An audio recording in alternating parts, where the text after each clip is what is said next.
Hari ini kita akan belajar mengenai pembelajaran PAI melalui modul kelas online.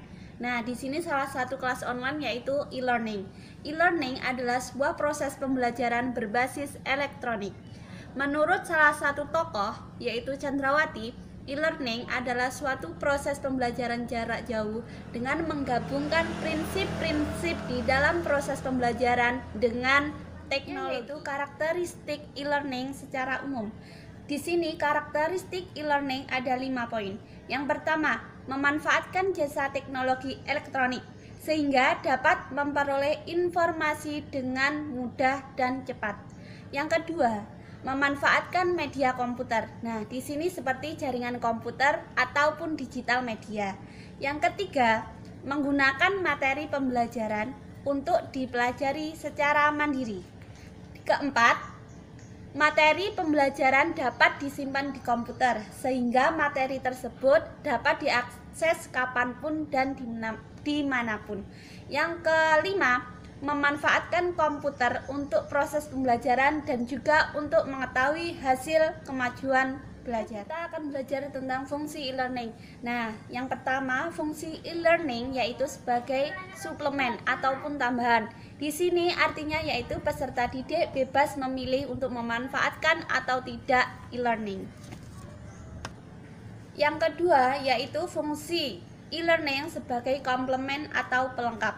Artinya, materi diprogramkan untuk melengkapi materi pembelajaran yang diterima peserta didik di dalam kelas. Yang terakhir yaitu sebagai substitusi ataupun pengganti. Di sini artinya ada interaksi antara peserta didik dan materi pembelajaran. Demikian juga di sini interaksi peserta didik dengan pendidik ataupun sesama peserta didik. Melanjutkan dari materi yang sudah dijelaskan oleh Mbak Sari, yang selanjutnya yaitu manfaat e-learning. Yang pertama, manfaat e-learning bagi peserta didik. Poin yang pertama yaitu peserta didik dapat melakukan komunikasi dengan peserta didik lainnya mengenai materi pelajaran setiap saat. Jadi dengan adanya e-learning ini peserta didik dapat berkomunikasi dengan peserta didik lainnya. Yang poin yang kedua yaitu peserta didik dapat mengakses materi ajar di mana saja dan kapan saja. Jadi dengan adanya e-learning ini peserta didik dengan mudah mencari materi di mana saja dia berada dan kapan saja waktunya. Yang selanjutnya itu manfaat bagi pendidik atau pengajar. Yang pertama, manfaat bagi seorang pendidik atau seorang pengajar yaitu yang pertama mempermudah pengajar untuk mengupdate bahan-bahan materi pembelajaran sesuai dengan perkembangannya. Ya, berarti di sini seorang pengajar atau pendidik itu lebih mudah mengupdate materi-materi pembelajaran sesuai dengan perkembangannya. Yang kedua, meningkatkan pengetahuan atau wawasan dan pengembangan diri. Jadi selain mudah mengupdate, sebagai pendidik dan pengajar juga itu lebih memudahkan untuk meningkatkan pengetahuan atau wawasannya. Yang ketiga yaitu dapat mengetahui waktu dan durasi materi yang dipelajari, berapa kali materi tersebut dipelajari, dan mengendalikan kegiatan belajar peserta didik. Selanjutnya itu pengajar dapat mengetahui soal-soal yang dikerjakan peserta didik. Dan yang terakhir, pengajar dapat memeriksa tugas dan memberikan hasilnya langsung kepada peserta didik. Selain bagi pengajar dan peserta didik, manfaat e-learning ini juga bermanfaat bagi pembelajaran di kelas. Yang pertama, menciptakan kualitas interaksi yang semakin meningkat. Bagi peserta didik yang tidak berani mengutarakan argumennya atau pendapatnya atau tidak berani untuk bertanya, dengan adanya e-learning ini peserta didik yang tadi itu bisa berkomunikasi atau berinteraksi secara langsung pada pengajar atau kepada teman-temannya tanpa ada rasa malu. Yang kedua yaitu interaksi pembelajaran dapat berlangsung di mana saja dan kapan saja. Jadi dengan adanya e-learning ini materi pembelajaran itu dapat dilaksanakan di mana saja dan kapan saja. Selanjutnya itu menjangkau peserta didik dalam cakupan yang luas.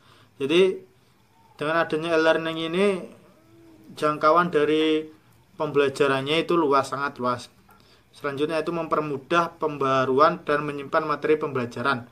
Jadi selain kita dapat mengupdate, kita dapat berinteraksi dengan teman-teman yang lainnya, dengan adanya e-learning ini juga mempermudah pembaruan dan menyimpan materi pembelajaran. Materi yang sudah disediakan oleh guru bisa kita simpan dan kita pelajari kapan saja. Yang selanjutnya yaitu model e-learning. Selain adanya manfaat, e-learning juga mempunyai model. Yang pertama, CD atau web. Di Unitar pendidik digantikan oleh multimedia interaksi CD atau materi kuliah berbasis web. Jadi kuliah ini tidak dilaksanakan dengan tatap muka dan dengan dilakukan dengan online dengan multimedia. Yang selanjutnya yaitu VOISS atau Virtual Online Interaction Support System, yaitu representasi komponen inti pembelajaran.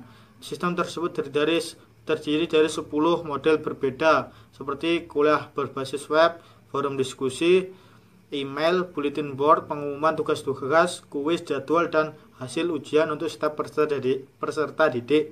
Selanjutnya yaitu tutorial sessions, dibagi menjadi 2 model, pertemuan online dan tatap muka.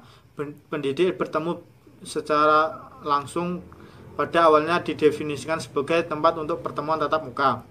Sementara itu model e-learning yang ditawarkan oleh MUU atau Multimedia University di Malaysia adalah menggunakan fasilitas multimedia yang disebut Multimedia Learning System.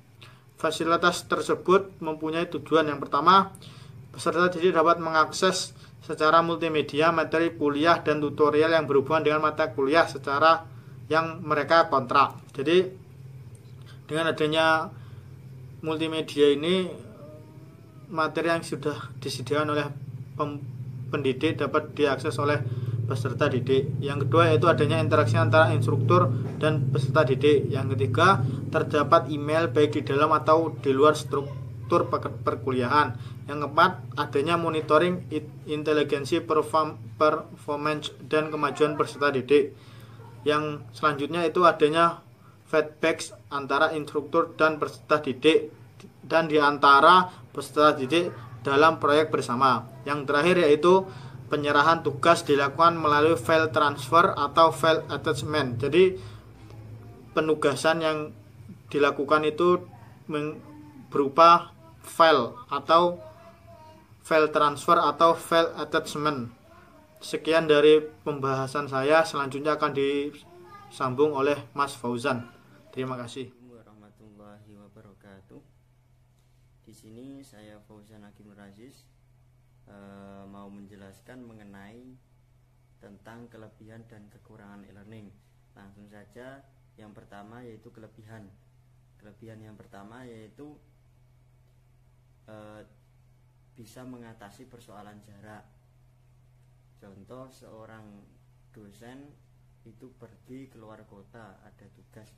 Kemudian seorang dosen itu memanfaatkan atau memberikan tugas lewat internet atau yang lain-lain.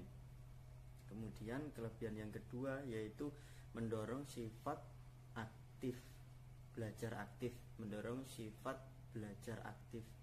Jadi seorang itu bisa menggunakan mode pembelajarannya sendiri-sendiri yang ia inginkan, sehingga mempermudah untuk masuk ke dalam otak atau memahaminya.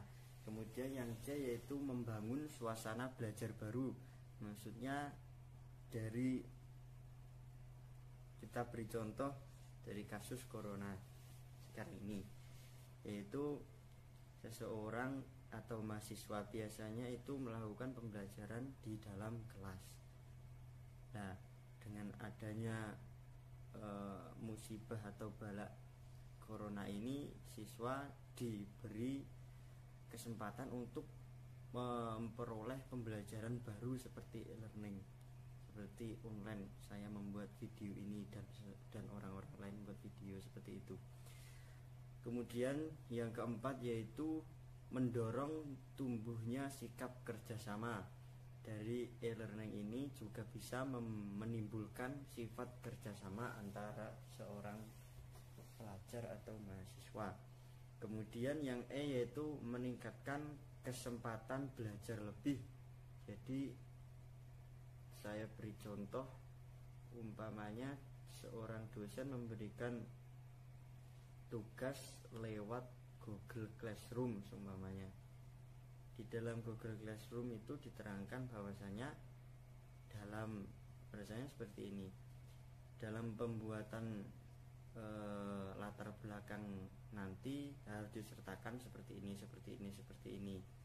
Sehingga memberikan kesempatan seseorang itu ketika lupa dia bisa melihatnya kembali lagi seperti catatan seperti itu. Kemudian kekurangan yang pertama yaitu terpisahnya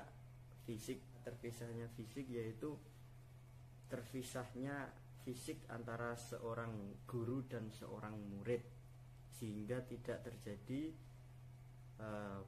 tatap muka antara seorang guru dan seorang murid. Itu kekurangannya. Yang kedua yaitu cenderung ke arah pelatihan.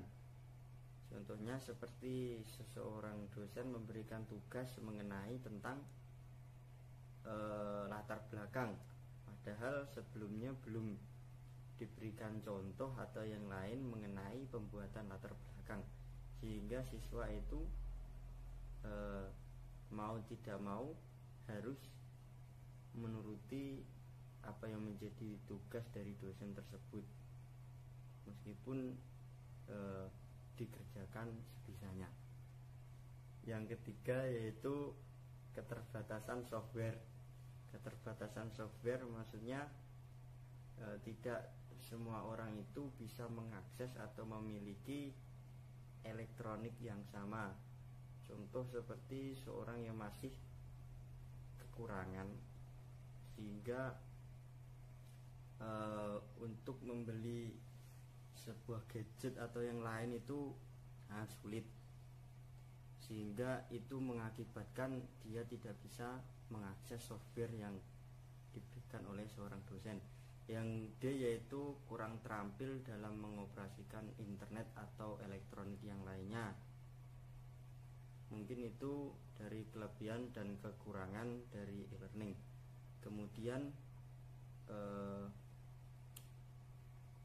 mata pelajaran PAI dengan e-learning itu bisa dijadikan satu contohnya seperti membuat sebuah web, kemudian dari sebuah web tersebut dapat diakses oleh banyak kalangan orang, dan di web tersebut juga bisa dibagi antara pembelajaran seumpamanya akidah, akhlak, fikih, Quran, hadis, dan sejarah itu bisa dibagikan, sehingga seseorang itu bisa mudah untuk memahami dan memahaminya lagi. Mungkin cukup sekian presentasi dari saya. Apabila ada kurang dan lebihnya saya mohon maaf. Assalamualaikum warahmatullahi wabarakatuh.